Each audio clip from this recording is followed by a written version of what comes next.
of the Board of Supervisors. We need to, I think everybody needs to understand that, again, you're making an investment. This is not money that you're throwing away. We have hard numbers to show great results. So if you're looking to make an investment in your community, when you're talking about public safety, when you're talking about conserving the scarce resources that we have, then this is a good investment to be made.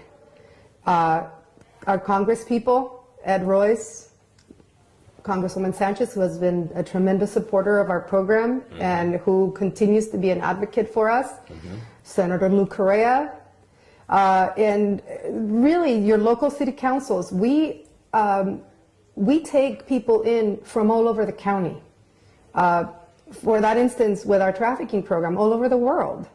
So anyone who is a stakeholder, whether it be local, in the state, or in the federal, with the federal government, if you want to talk about, when we talk about border security and ending crime along the borders, then we're talking human trafficking. That is an issue of homeland security, and the money needs to go to the right place. Human trafficking has replaced drug trafficking in many ways, has it not? I mean, the punishment is not nearly as severe. And what we're talking about is the buying and selling of human beings. And so for me, the idea that somehow you get in more trouble for a little bit of crack cocaine than you do for selling a child just fascinates me. And how is it as a society that we can allow this to happen? So, and I was going to say Senator Boxer because she's local. Absolutely. We need her help. And in fact, I understand that Senator Boxer is also very committed to women and children issues. What we would like to see is a national and international campaign that involves not only public officials, but testimonials of survivors. And I say survivors because we don't deal with victims here. We help survivors. These are folks who, again, we're happy that they're with us, that they're on their way to rehabilitation. But if we could build a strong awareness campaign to the public, to law enforcement, and to all the stakeholders, and to the individuals who this crime affects. Because if I know, as a member of the public, that the prostitute that I see, or somebody who appears to be a prostitute that I see, may be a victim of child trafficking, and I can give her a phone number, I can give her a card, or there's a program that can help her or him. A lot of young boys, we're seeing an increase in young boys.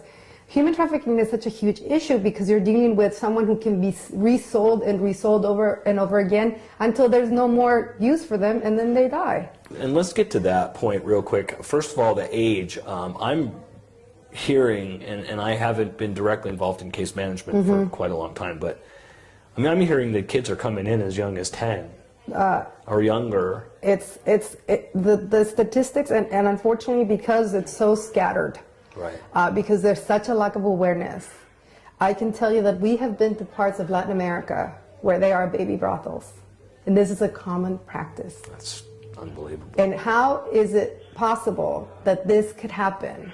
And the people, the folks who are going to these countries are not locals. They're people with money, mostly American and Europeans. Many American men, This is a huge crime issue. It's going to become larger than drug trafficking because, again, you can sell, if you start selling a kid at 2 months old, a year old, and you can continue to sell them. We worked with cases where we had a young girl who was sold at the age of 8 by her own father to a gang. I've actually had the opportunity to meet several of the girls from young, when they were first getting into treatment, all the way up until like Carissa Phelps with the Carissa Project. An amazing young woman who was basically dropped off in front of the juvenile hall at 12 years old and abandoned by her family.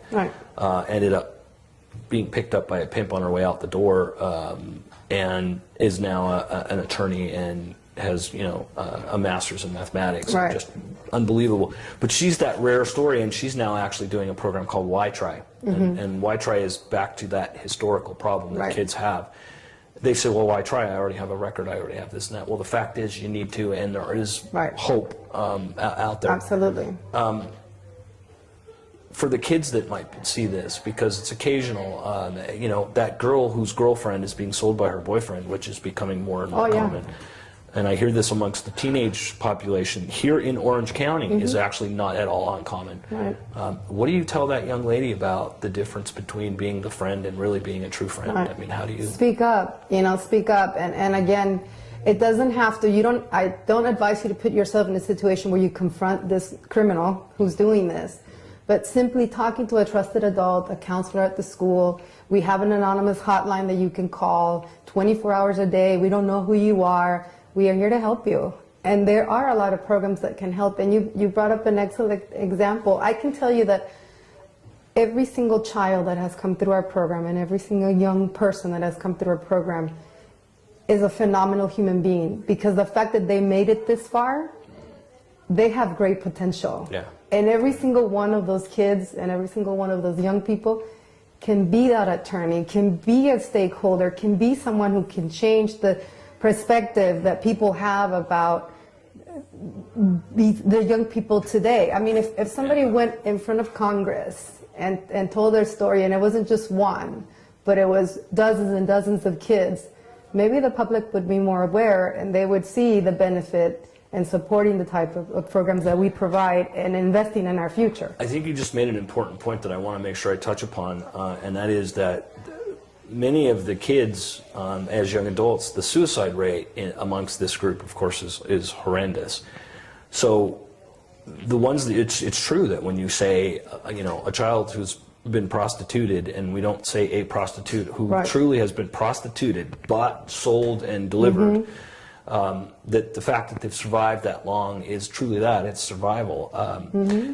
One of the issues that we're also dealing with, I think, is the challenge of explaining to somebody how you would stay with someone. And I've had the personal experience of talking with several, and they'll tell you straight to your face.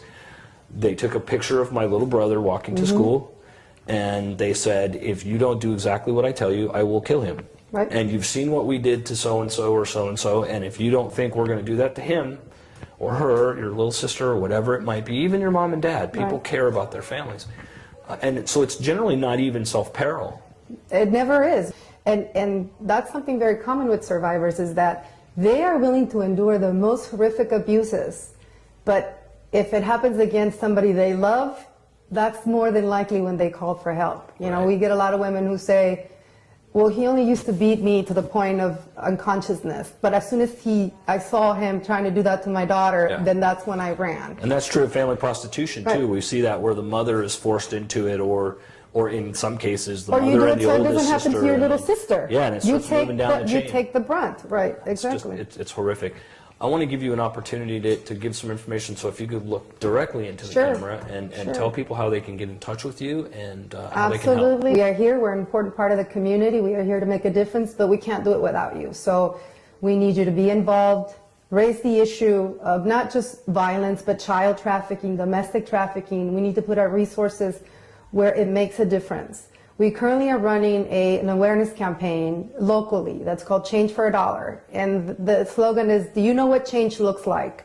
We talked about Denny earlier. This is a survivor of, you can say child trafficking, most definitely domestic violence, who is a success story and who chose to tell his story and is not working with us, and letting you know what your support does and the difference that you can make in families' lives. So I invite you to visit us at WTLC.org. Find out more about human trafficking, find out more about what we're doing, and join us in our Change for $1 campaign. We encourage you to put this on your social networks, on your Facebook, MySpace, Twitter, and keep informed about the issue. And I hope that if Senator Boxer is listening and anyone else who can help us put together this campaign, we will get to Congress and we will bring all these success stories and all these survivors to finally have a voice. And then we can truly change society and improve the quality of life, not just for kids, but for all of our families. And if you or someone you know, a friend, a family member, a community member is in trouble, or you need some help, advice, you can call our confidential hotline 24 hours a day, 7 days a week. It is a multilingual hotline. It is a private hotline, and you can reach us at 714-992-1931. 714-992-1931. And remember that abuse is never okay.